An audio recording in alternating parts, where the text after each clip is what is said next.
Hello नमस्कार दोस्तों, स्वागत है आप सभी का हमारे यूट्यूब चैनल तत्काल एजुकेशन पे। दोस्तों उम्मीद करते हैं आप सभी बहुत अच्छे होंगे, आपकी तैयारी भी काफ़ी ज़बरदस्त तरीके से चल रही होगी। दोस्तों आज हम आप लोगों के लिए रीजनिंग के 15 अति महत्वपूर्ण प्रश्न के बारे में इस वीडियो में बताएंगे, जो सभी परीक्षाओं के लिए बहुत महत्वपूर्ण प्रश्न होने वाले हैं। आप किसी भी गवर्नमेंट एग्जाम की तैयारी कर रहे हैं, इस टाइप के प्रश्न हमेशा पेपर में देखने को मिलेंगे। दोस्तों ये पार्ट नंबर कौन सा 138 है, पार्ट नंबर 137 नहीं देखे हैं तो आप वीडियो सेक्शन में जाके देख सकते हैं। चलिए दोस्तों पहला प्रश्न देख लेते हैं। दोस्तों पहला प्रश्न इसमें देखिए, नीचे देखिए श्रृंखला श्रेणी में प्रश्नवाचक चिन्ह के स्थान पर कौन सी संख्या आएगी। देखिए नीचे यहाँ पर आपको एक श्रृंखला दिए, इन श्रृंखला में बताना प्रश्नवाचक चिन्ह पर इन चार ऑप्शन में से कौन सी संख्या यहाँ पर भरा जाएगा। देखिए तो यहाँ पर सबसे पहले ध्यान से देखते हैं ये श्रृंखला किस प्रकार से चल रहा है। ठीक है, देखिए यहाँ पर क्या चल रहा है, यहाँ पर चार से क्या हो रहा है, यहाँ पर 5 हो रहा है, 5 से यहाँ पर 12 हो रहा है, 12 से यहाँ पर 39 हो रहा है, 39 ले 160 हो रहा है और 160 ले आपको अगला संख्या को ज्ञात करना है। देखिए इन श्रृंखला को ध्यान से देखने के बाद में हमको क्या दिख रहा है, देखिए यहाँ पर 4 से क्या लिख रहे हैं, 5 लिख रहे हैं। अगर 4 में क्या करते हैं, 1 से गुना करेंगे तो 4 आ जाएगा और 4 में 1 को जोड़ देंगे कितना क्या, 5 आ जाएगा। ठीक है, उसी प्रकार से यहाँ देखिए 5 लिख के लिख रहे हैं, 12 लिख रहे हैं तो 5 में क्या करते हैं, 2 से गुना करेंगे तो 5 दूनी के 10 हो गया और 10 में क्या करेंगे, यहाँ पर 2 को जोड़ देंगे तो 12 आ गया। उसी प्रकार से यहाँ पर 12 से लिखे 39 लिख रहे हैं तो 12 में क्या करते हैं, 3 से गुना करेंगे, बढ़ती 36 होता है और 36 में यहाँ पर 3 को जोड़ देंगे 39 से गया और 39 लेके लिख रहे हैं यहाँ पर 160 लिख रहा है। देखिए तो यहाँ पर 39 में क्या करेंगे, 4 से गुना करेंगे। ठीक है, जब 39 में 4 से गुना करेंगे और यहाँ पर 4 को जोड़ देंगे, जब 39 में 4 से गुना करेंगे और 4 को जोड़ेंगे तो 160 आ जाएगा। तो 160 में भी क्या करेंगे, यहाँ पर देखिए तो यहाँ पर 5 में गुना करेंगे, क्योंकि देखिए यहाँ पर 1 2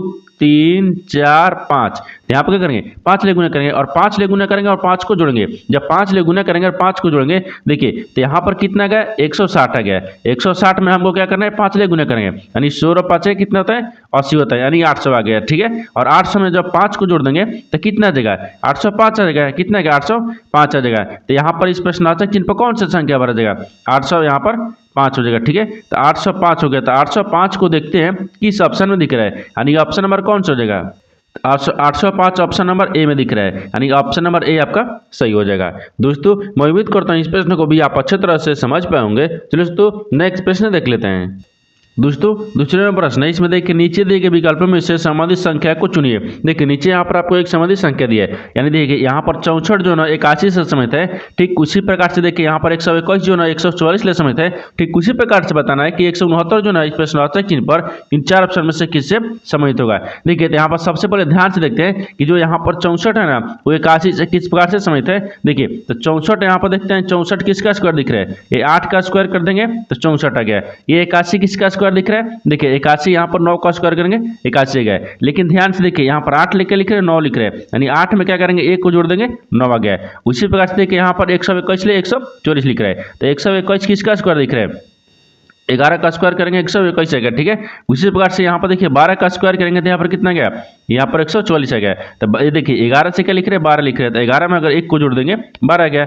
उसी प्रकार से देखिए 169 को रखेंगे। देखिए 169 किसका स्क्वायर है, ये आपको 13 का स्क्वायर दिख रहा है। ठीक है, और 13 में 1 को जोड़ देंगे, जब 13 में यहाँ पर 1 को जोड़ देंगे तो कितना देगा, 14 आ गया। ठीक है, और 14 का जब स्क्वायर कर देंगे तो यहाँ पर कितना देगा, तो 14 का स्क्वायर करने पर 196 आता है। ठीक है, 196 आता है, यानी इस प्रश्नवाचक चिन्ह पर कौन सा संख्या भरा जाएगा, 196 हो जाएगा। तो 196 को देखते हैं किस ऑप्शन में दिख रहा है, यानी ऑप्शन नंबर यहाँ पर बी सही हो जाएगा।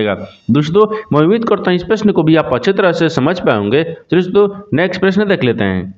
दोस्तों तीसरा प्रश्न है, इसमें देखिए नीचे देखिए आकृति में कितने त्रिभुज हैं। देखिए यहाँ पर सबसे पहले प्रश्न समझिए इसमें बोलकर। ठीक है, देखिए बोल रहा है कि नीचे एक आकृति दिया है, इन आकृति में बताना कि त्रिभुजों की संख्या कितना है। देखिए तो यहाँ पर क्या करिएगा, वीडियो को रोककर खुद अपने आप से बनाने का कोशिश करिएगा और 15 प्रश्न में से अपने कितने प्रश्न सही किए हैं वीडियो को लास्ट में कमेंट में जरूर बताइएगा। और इस चैनल पर पहली बार आए तो चैनल को सब्सक्राइब कर बेल आइकन घंटे के ऊपर ही जरूर कर लीजिएगा, क्योंकि सबसे पहले इस तरह क्लास आपको मिलता रहे। देखिए तो यहाँ पर सबसे पहले ध्यान से देखते हैं इस आकृति में त्रिभुजों की संख्या कितना दिख रही है। देखिए तो यहाँ पर आसान त्रिभुज क्या दिख रहा है, यहाँ पर देखिए 1 हो गया, 2 हो गया, 3 हो गया, ये 4 हो गया, ये 5 हो गया। आसान कितना दिख रहा है, 5 को दिख रहा है। देखिए और 5 के बाद में देखिए एक इधर से ई बड़ा वाला रखेंगे। ठीक है, ये कितना है, यहाँ पर 6 हो गया। ठीक है, 6 हो गया। 6 के बाद में अगर ई वाला का रखेंगे, ठीक है, देखिए यहाँ पर ई वाला कितना है, यहाँ पर 7 आ गया। ठीक है, ये 7 हो गया।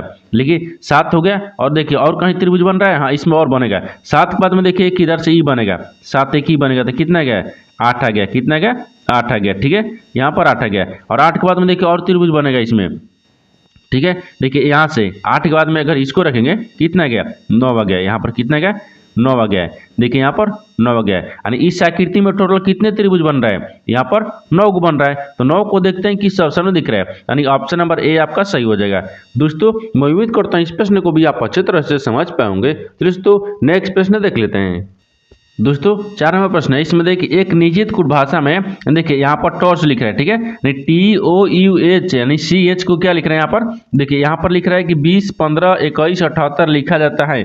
और यहाँ पर प्लेट यानी PLEAD को यहाँ पर 16, 12, 514 लिखा जाता है।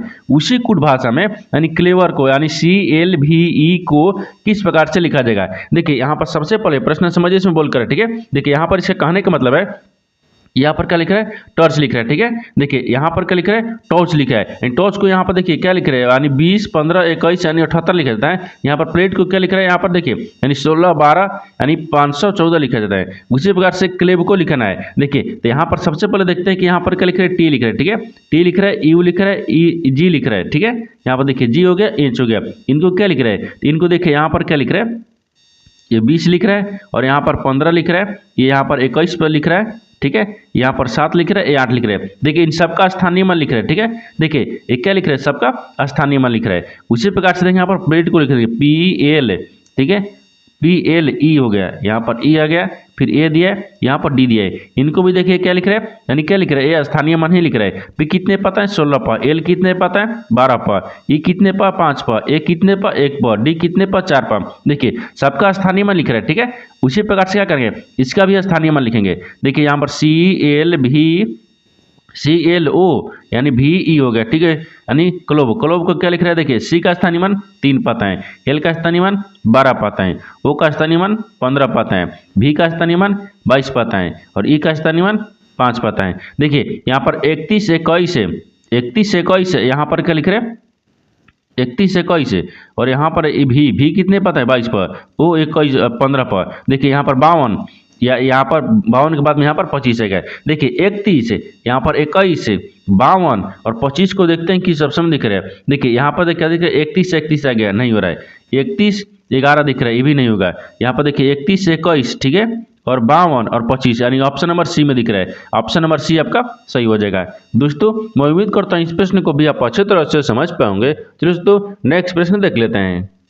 दोस्तों 5वां प्रश्न है, इसमें देखिए एक कक्षा के सभी 72 विद्यार्थी उत्तर की ओर मुंह करके एक पंक्ति में खड़े हैं, यानी शलभ पंक्ति के बाएं सिरे पर यानी खड़ा है, यानी शलभ और देखिए यहाँ पर भी लिखा है वकीमिया, ठीक है, के बीच में केवल 8 विद्यार्थी खड़े हैं। यहाँ बोल रहा है कि बिराली पंक्ति के दाएं सिरे से 26वें स्थान पर खड़ी हैं, और बिराली और देखिए किमाया के बीच में कितने विद्यार्थी खड़े हैं। देखिए यहाँ पर सबसे पहले प्रश्न समझिए से बोलकर, ठीक है। देखिए ये आपको रैंकिंग से एक प्रश्न दिया, ठीक है।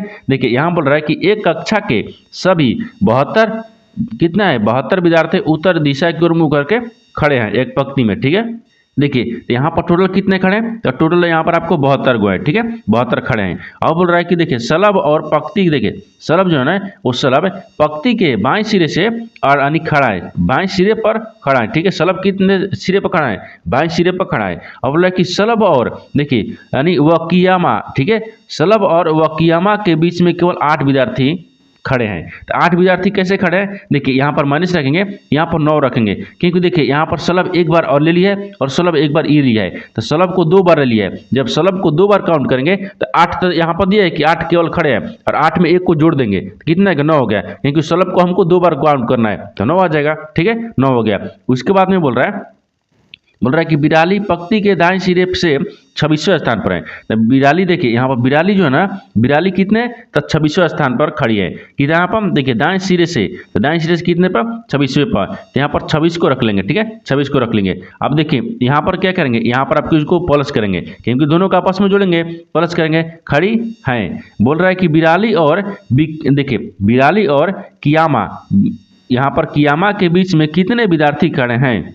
देखिए यहाँ पर आपको वह होगा, ठीक है, वह आपको छूट गया है, वह कियामा होगा। देखिए यहाँ पर बिराली और वह कियामा के बीच में कुल कितने विद्यार्थी खड़े हैं आपको इसी को बताना है। अब देखिए तो टोटल विद्यार्थी कितने हैं, 72 गो हैं। देखिए और यहाँ पर सलब को 2 बार काउंट किए हैं तो 9 लिखेंगे, ठीक है, और इन दोनों को आपस में पहले जोड़ लेंगे, ठीक है, इन दोनों को जोड़ेंगे और -1 कर लेंगे। अब देखिए इन दोनों को पहले जोड़ लेते हैं, इन दोनों को देखिए यहाँ पर 72 के 72 हो गया, फिर माइनस हो गया, इन दोनों को जोड़ेंगे आपस में तो कितना आ जाएगा, ठीक है, जोड़ने के बाद में यहाँ पर कितना आ जाएगा, 37 आ जाएगा। क्योंकि देखिए यहाँ पर कितना दिख रहा है, कितना का यहाँ पर देखिए तो 26 में 4 को जोड़ देंगे तो कितना का 30 आएगा, और 30 5 को जोड़ेंगे तो 35 आएगा, ठीक है, ये 35 आएगा। 35 माइनस कितना दिख रहा है, 1 दिख रहा है, ठीक है, 35 माइनस 1 दिख रहा है। अब देखिए यहाँ पर बनाते हैं, ठीक है, अब यहाँ पर क्या लिख रहे हैं, 72 लिख रहे हैं, तो ये आपको 72 हो गया, और 72 में से देखिए यहाँ पर 35 में से 1 हटाएंगे तो कितना बचेगा, ये 34 हो गया, और 34 को देखिए यहाँ पर 34 आ गया, और 34 को अब देखिए यहाँ पर 72 में से क्या करेंगे, 34 को माइनस कर देंगे। जब 72 में से 34 को माइनस करेंगे तो यहाँ पर कितना बच जाएगा, ये 37 बच गया, कितना बच गया, 37 बच गया। लेकिन आपसे वही पूछा है कि बिराली और वह कियामा के बीच में कुल कितने विद्यार्थी खड़े हैं, तो 37 को विद्यार्थी खड़े हैं। तो 37 को देखते हैं किस ऑप्शन में दिख रहा है, यानी ऑप्शन नंबर यहाँ पर बी सही हो जाएगा। दोस्तों मैं उम्मीद करता हूँ इस प्रश्न को भी आप अच्छी तरह से समझ पाएंगे। दोस्तों नेक्स्ट प्रश्न देख लेते हैं। दोस्तों 6 नंबर प्रश्न है, इसमें देखिए दी गई संख्या श्रेणी का अध्ययन करें और पूछे गए प्रश्न का उत्तर दे। देखिए यहाँ पर आपको एक क्या दिया, संख्या श्रृंखला का श्रेणी दिया, ठीक है। देखिए यहाँ पर आप सवाल पूछा है कि ऐसे कितनी सम संख्या हैं जिनके ठीक पहले एक विषम संख्या और ठीक बाद एक अभाज्य संख्या है। देखिए यहाँ पर सबसे पहले प्रश्न समझिए से बोल कर, ठीक है। देखिए यहाँ पर क्या बोल रहा है कि यहाँ पर दी गई संख्या श्रेणी के अध्ययन करे और पूछे गए प्रश्न का उत्तर दे। देखिए यहाँ पर एक श्रृंखला यानी श्रेणी दिया है, इसके आधार पर पूछेगा, यहाँ पर नीचे सवाल दिया, ठीक है। देखिए नीचे सवाल क्या पूछ रहा है कि ऐसे कितने सम संख्या हैं, ठीक है। देखिए बोल रहा है कि ऐसे कितने, यहाँ पर सम दिए, ठीक है, यानी सम संख्याएं, यहाँ पर ऐसे कितने सम संख्याएं, ठीक है, जिनके ठीक पहले एक क्या है, विषम संख्या है। यहाँ पर क्या होना चाहिए, विषम होना चाहिए, ठीक है, ये विषम संख्या होना चाहिए। ये क्या दिख रहा है, विषम संख्या, और ठीक बाद एक अभाज्य संख्या है, लेकिन बाद में क्या है, एक अभाज्य संख्या है, ठीक है, ये अभाज्य संख्या है। यानी इसका कहने का मतलब है कि इन श्रृंखला में बताना है, यहाँ पर श्रेणी दिया है, इन श्रेणी में बताना है कि ऐसे कितने सम संख्या हैं जिनके पहले एक विषम संख्या है और बाद में अभाज्य संख्या है। देखिए तो सबसे पहले यहाँ पर श्रेणी को ध्यान से देखते हैं श्रृंखला में। देखिए यहाँ पर क्या दिख रहा है, ये आपको यहाँ पर क्या दिखेगा, तो यहाँ पर देखिए ये आपको यहाँ पर क्या दिख रहा है, 300। देखिए ये क्या दिख रहा है, 6 दिख रहा है, सम संख्या। देखिए यहाँ पर 6 दिख रहा है, सम संख्या, और सम संख्या के बाद में यहाँ पर क्या दिख रहा है, आगे दिख रहा है क्या, यानी विषम संख्या, और उसके बाद में देखिए यहाँ पर क्या दिख रहा है, ये 5 अभाज्य संख्या है, ठीक है, अभाज्य संख्या है। यहाँ पर 1 बन गया, ठीक है। उसी प्रकार से दूसरा को देखिए, दूसरा यहाँ पर क्या दिख रहा है, देखिए तो दूसरा को यहाँ पर क्या रखते हैं, तो दूसरा मान लीजिए यहाँ पर 4 रखते हैं, ठीक है, 4 दिया है, 4 एक सम संख्या है जिसके पहले क्या आ गया, एक विषम संख्या आ गया, उसके बाद में एक अभाज्य संख्या 2 आ गया है। देखिए यहाँ पर कितना गया, 2 दिख रहा है, कितना दिख रहा है, 2 को दिख रहा है, यानी 2 ऐसी सम संख्या है जिसके पहले विषम संख्या और बाद में एक अभाज्य संख्या है। कितना ऐसे, 2 गो हैं। तो 2 को देखते हैं किस ऑप्शन में दिख रहा है, यानी ऑप्शन नंबर यहाँ पर सी सही हो जाएगा। दोस्तों मैं उम्मीद करता हूँ इस प्रश्न को भी आप अच्छी तरह से समझ पाएंगे। तो दोस्तों नेक्स्ट प्रश्न देख लेते हैं। दोस्तों 7 नंबर प्रश्न है, इसमें देखिए यदि शब्द यानी A C Q U I R E के सभी अक्षरों के वर्ण अनुक्रम के अनुसार व्यवस्थित किया जाए तो कितने अक्षरों की स्थिति अपरिवर्तित रहेगी। देखिए यहाँ पर सबसे पहले प्रश्न समझिए से बोलकर, ठीक है। देखिए यहाँ पर क्या बोल रहे हैं, यहाँ पर एक शब्द लिख रहा है, इस शब्द को क्या करेंगे, अंग्रेजी वर्णमाला में रखेंगे, यानी देखिए वही लिख रहा है, यानी वर्ण अनुक्रम में लिख रहा है, वर्णानुक्रम में इसको क्या करेंगे, व्यवस्थित कर देंगे। व्यवस्थित करने के बाद में कितने अक्षरों की स्थिति परिवर्तित रहेगी। देखिए तो सबसे पहले यहाँ पर क्या करेंगे, ये जो शब्द लिखे ना उस शब्द को लिख लेते हैं, ठीक है।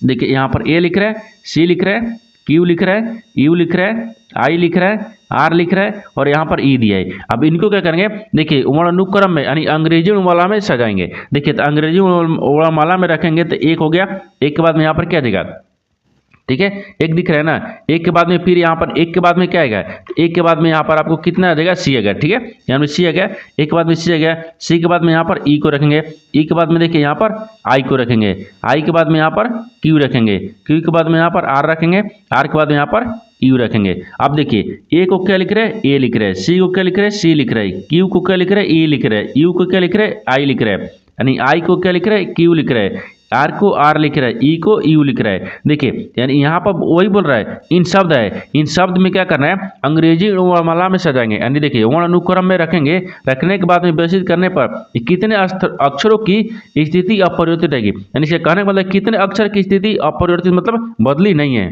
देखिए तो यहाँ पर एक को जो क्या दिख रहा है, ये जो अक्षर है, ये अक्षर की स्थिति अपरिवर्तित नहीं है, क्योंकि यहाँ पर देखिए ए को क्या लिख दिया, ए लिख दिया, ये अपरिवर्तित है नहीं है, ठीक है। उसी प्रकार से देखिए यहाँ पर क्या दिख रहा है, ए अपरिवर्तित रहेगी। यहाँ पर देखिए इसी को भी सी लिख रहा है, यहाँ पर देखिए आर को भी आर लिख रहा है। ये तीन ऐसे अक्षर है जिसका अपरिवर्तित नहीं हुआ है, बाकी का सबका हो गया है। क्योंकि देखिए क्यू का अपरिवर्तित हुआ, ई लिख दिया, यू को क्या लिख रहा है, आई लिख रहा है, ई को क्या लिख रहा है, यू लिख रहा है। लेकिन तीन ऐसे अक्षर है जिसका अपरिवर्तित नहीं होगी, ठीक है। देखिए तो यहाँ पर तीन अक्षर है, तो तीन अक्षर की जो स्थिति है ना अपरिवर्तित है, यानी परिवर्तित नहीं हुआ है, अपरिवर्तित है, और बाकी का परिवर्तित हो गया है। देखिए तो यहाँ पर क्या दिख रहा है, ये एक सी और यहाँ पर आर दिख रहा है, तीन अक्षर अपरिवर्तित है, तो क्या हो जाएगा, यहाँ पर तीन हो गया। तो तीन को देखते हैं किस ऑप्शन में दिख रहा है, यानी ऑप्शन नंबर यहाँ पर डी सही हो जाएगा। दोस्तों मैं उम्मीद करता हूँ इस प्रश्न को भी आप अच्छे तरह से समझ पाओगे। चलिए दोस्तों नेक्स्ट प्रश्न देख लेते हैं।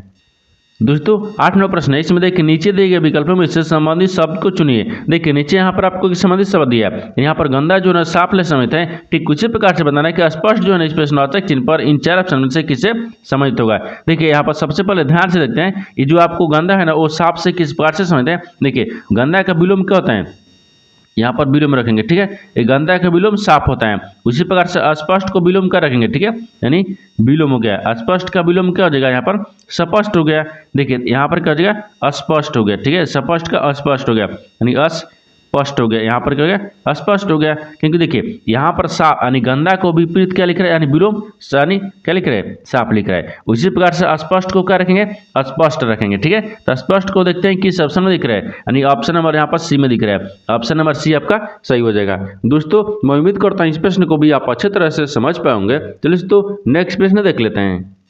दोस्तों 9 नंबर प्रश्न है, इसमें देखिए उस व्यवनारेख का चयन कीजिए जो निम्नलिखित वर्गों के बीच संबंध को सर्वोत्तम रूप से दर्शाता है। देखिए नीचे यहाँ पर आपको तीन शब्द दिए हैं, इन तीनों शब्द को बताना है कि आपस में किस प्रकार से सम्मिलित है और इन चार व्यंजनग्राम में से कौन सा व्यंजनग्राम बनेगा, आपको इसी को बताना है, ठीक है। देखिए यहाँ पर सबसे पहले ध्यान से देखते हैं कि इन शब्द में, तीनों शब्द में आपको सबसे कॉमन कौन सा मिल रहा है, ठीक है। देखिए यहाँ पर क्या दिया है, बिल्ली दिया है, यानी पैंट दिया है और बर्फ दिया है। इन तीनों में से सबसे कॉमन क्या दिख रहा है, मान लीजिए सबसे कॉमन यहाँ पर बिल्ली को रखते हैं, ठीक है, यहाँ पर बिल्ली को रखेंगे, सबसे कॉमन बिल्ली रखते हैं। क्या बिल्ली आपको पैंट से समझता है, नहीं। बिल्ली क्या बर्फ से समझता है, नहीं है, यानी आपस में किसी प्रकार से समझ नहीं दिख रहा है। तो यहाँ पर कर दिया पैंट हो गया, यानी पैंट आपको अलग दिख रहा है, ठीक है, ये पैंट अलग दिख रहा है। पैंट के बाद यहाँ पर बर्फ भी आपको अलग दिख रहा है, ठीक है, ये बर्फ हो जाएगा। क्योंकि देखिए बर्फ, पैंट और बिल्ली ये तीनों आपस में किसी प्रकार से समझ नहीं दिख रहा है, तो ये तीनों का अलग अलग वेंडाग्राम बनेगा। इस तरह का वेंडाग्राम देखते हैं किस ऑप्शन में बन रहा है, यानी ऑप्शन नंबर बी में बन रहा है। ऑप्शन नंबर बी आपका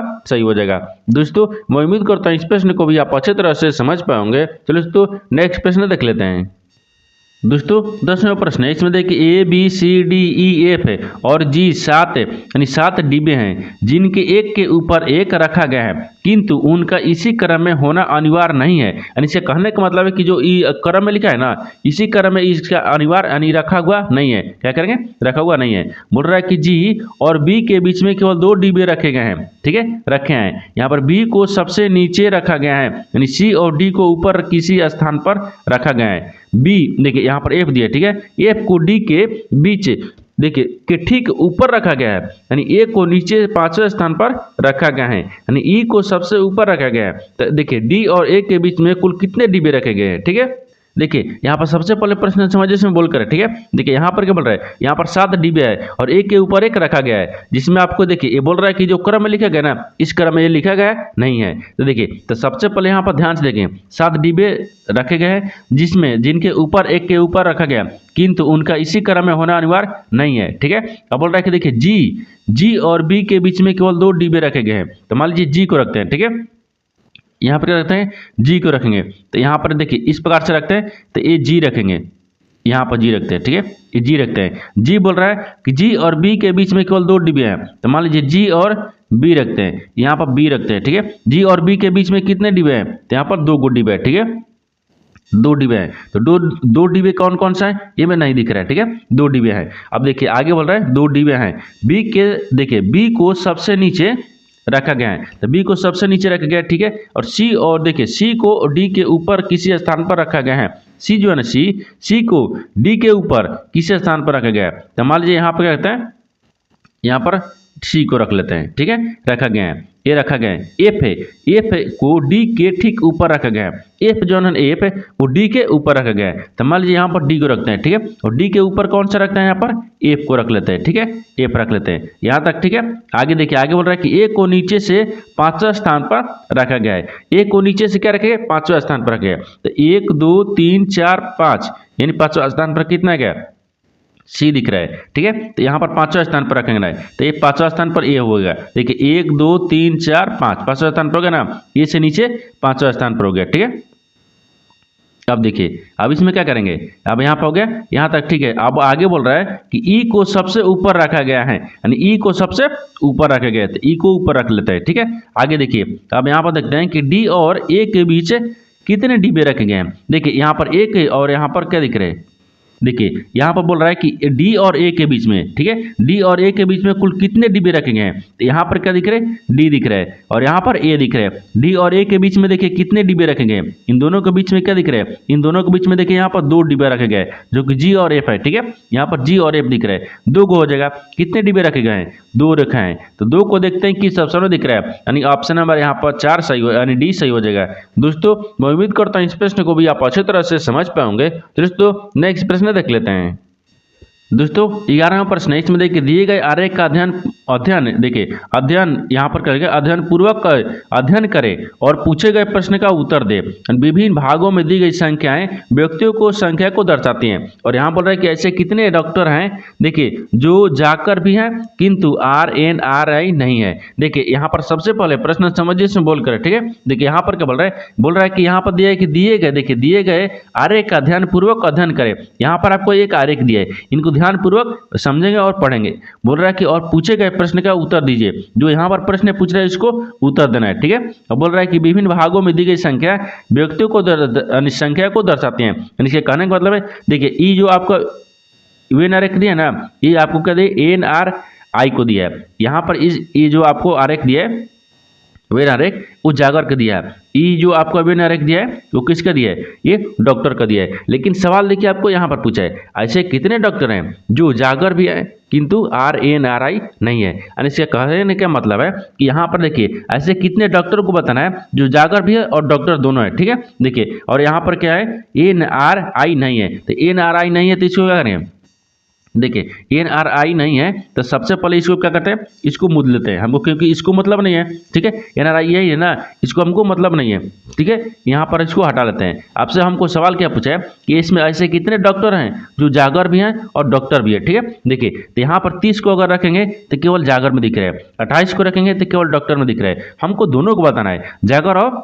डॉक्टर दोनों। तो दोनों में क्या दिख रहा है, यहाँ पर 45 दिख रहा है। यानी 45 देखिए एक ऐसी संख्या दिख रही है जो कि डॉक्टर भी है और जागर भी है, यहाँ पर 45 हो जाएगा। तो 45 को देखते हैं किस ऑप्शन में दिख रहा है, यानी ऑप्शन नंबर यहाँ पर 20 सही हो जाएगा।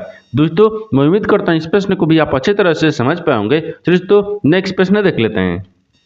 दोस्तों 12वां प्रश्न है, इसमें देखिए दिए गए समीकरण को किन 2 चिन्हों के स्थान परस्पर बदल देने पर समीकरण संतुलित हो जाएगा। देखिए यहाँ पर सबसे पहले प्रश्न समझिए इसमें बोल कर, ठीक है। देखिए यहाँ पर क्या बोल रहा है, ये यहाँ पर एक समीकरण दिए, इन समीकरण बोल रहा है कि इन 4 ऑप्शन में से कौन सा 2 चिन्ह को आपस में बदलने पर समीकरण सही बन जाएगा। देखिए तो सबसे पहले क्या करते हैं, ऑप्शन ए को रखते हैं, ठीक है। ऑप्शन ए में क्या दिख रहा है, प्लस दिख रहा है और माइनस दिख रहा है। यानी इसे कहने का मतलब है कि प्लस की जगह पर माइनस रखेंगे और माइनस की जगह पर प्लस रखेंगे। देखिए तो यहाँ पर प्लस की जगह माइनस की जगह पर प्लस रखेंगे और प्लस की जगह पर माइनस रखेंगे। आप समीकरण को सोल्व करते हैं। देखिए यहाँ पर कितना देगा, 12, यानी 6 दूनी के 12 आ गया, और यहाँ पर 18 दूनी के 36 रहेगा, ठीक है। और 36 हो गया, फिर माइनस कितना दिया, 16 दिया, फिर 16 देखिए 15 को जोड़ लेते हैं, तो 15 दूनी का 30 है, 31 आ गया। पहले यहाँ पर 31 को लिख लेते हैं, ठीक है। इन दोनों को आपस में जोड़ेंगे, कितना गया, तो यहाँ पर 31 आ गया, और यहाँ बराबर में हमको 5 लेना है, ठीक है। देखिए तो 36 हो गया, तो 36 में से क्या करेंगे, 36 में से जब 31 को हटाएंगे तो कितना बचेगा, 5 ही ना बचेगा, यहाँ पर 5 बच गया। तो किस ऑप्शन से संतुष्ट हुआ है, ये क्या होगा, यानी संतुष्ट हुआ है, ठीक है। यानी किस ऑप्शन से समीकरण संतुष्ट हुआ है, तो ऑप्शन नंबर ए से हुआ है। ऑप्शन नंबर ए आपका सही हो जाएगा। दोस्तों मैं उम्मीद करता हूँ इस प्रश्न को भी आप अच्छी तरह से समझ पाएंगे। दोस्तों नेक्स्ट प्रश्न देख लेते हैं। दोस्तों 13 नंबर प्रश्न है, इसमें देखिए उस विकल्प का चयन करें जिसमें दी गई आकृति यानी अंतर्निहित है यानी घुमाने की अनुमति नहीं है। देखिए यहाँ पर सबसे पहले प्रश्न समझिए इसमें बोल कर, ठीक है। देखिए यहाँ पर क्या बोल रहा है कि यहाँ पर एक आकृति दी है जो कि एक्स आकृति है। ये बोल रहा है कि देखिए बोल रहा है ना कि ये जो आकृति है ना, इस तरह की आकृति इन 4 ऑप्शन में से बताना है किस में आकृति आपको निहित है, यानी किस आकृति में दिख रही है ये, और इस आकृति को घुमाने की अनुमति नहीं दिए गए। देखिए तो सबसे पहले यहाँ पर देखते हैं कि इस तरह की जो आकृति है ना वो 4 ऑप्शन में से किस आकृति में दिख रहा है। देखिए तो ऑप्शन ए में दिख रहा है, इस प्रकार से दिख रहा है। देखिए यहाँ पर ई हो गया ना, यहाँ पर हो गया, देखिए इसमें आपको इस प्रकार से दिख रहा है ना, इस तरह का दिख रहा है, यानी ये आकृति सेम आकृति ऑप्शन नंबर ए में दिख रही है, ठीक है। यानी ऑप्शन नंबर ए में दिख रहा है, ऑप्शन नंबर ए आपका सही हो जाएगा। दोस्तों मैं उम्मीद करता हूँ इस प्रश्न को भी आप अच्छी तरह से समझ पाओगे। दोस्तों नेक्स्ट प्रश्न देख लेते हैं।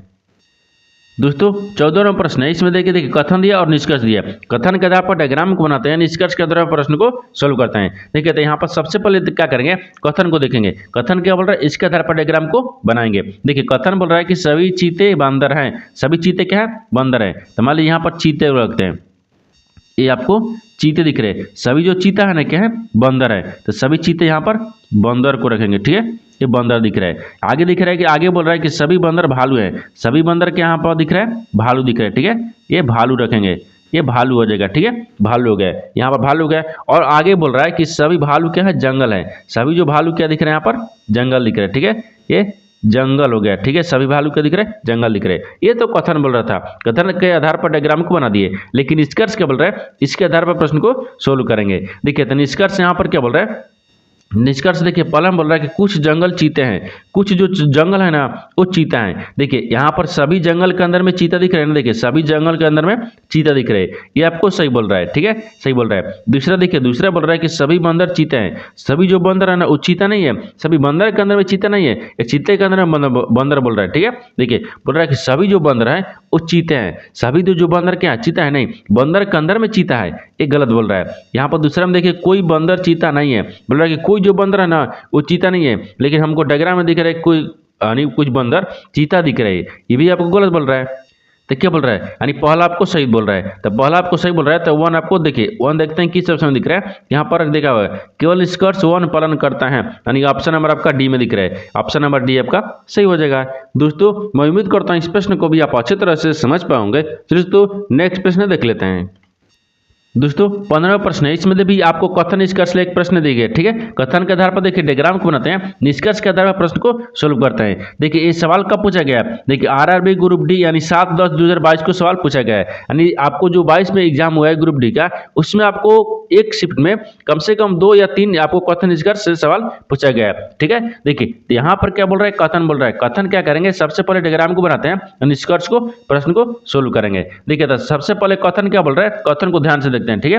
कथन बोल रहा है कि कुछ पेन नीले हैं, कुछ जो पेन है ना वो नीले हैं, ठीक है।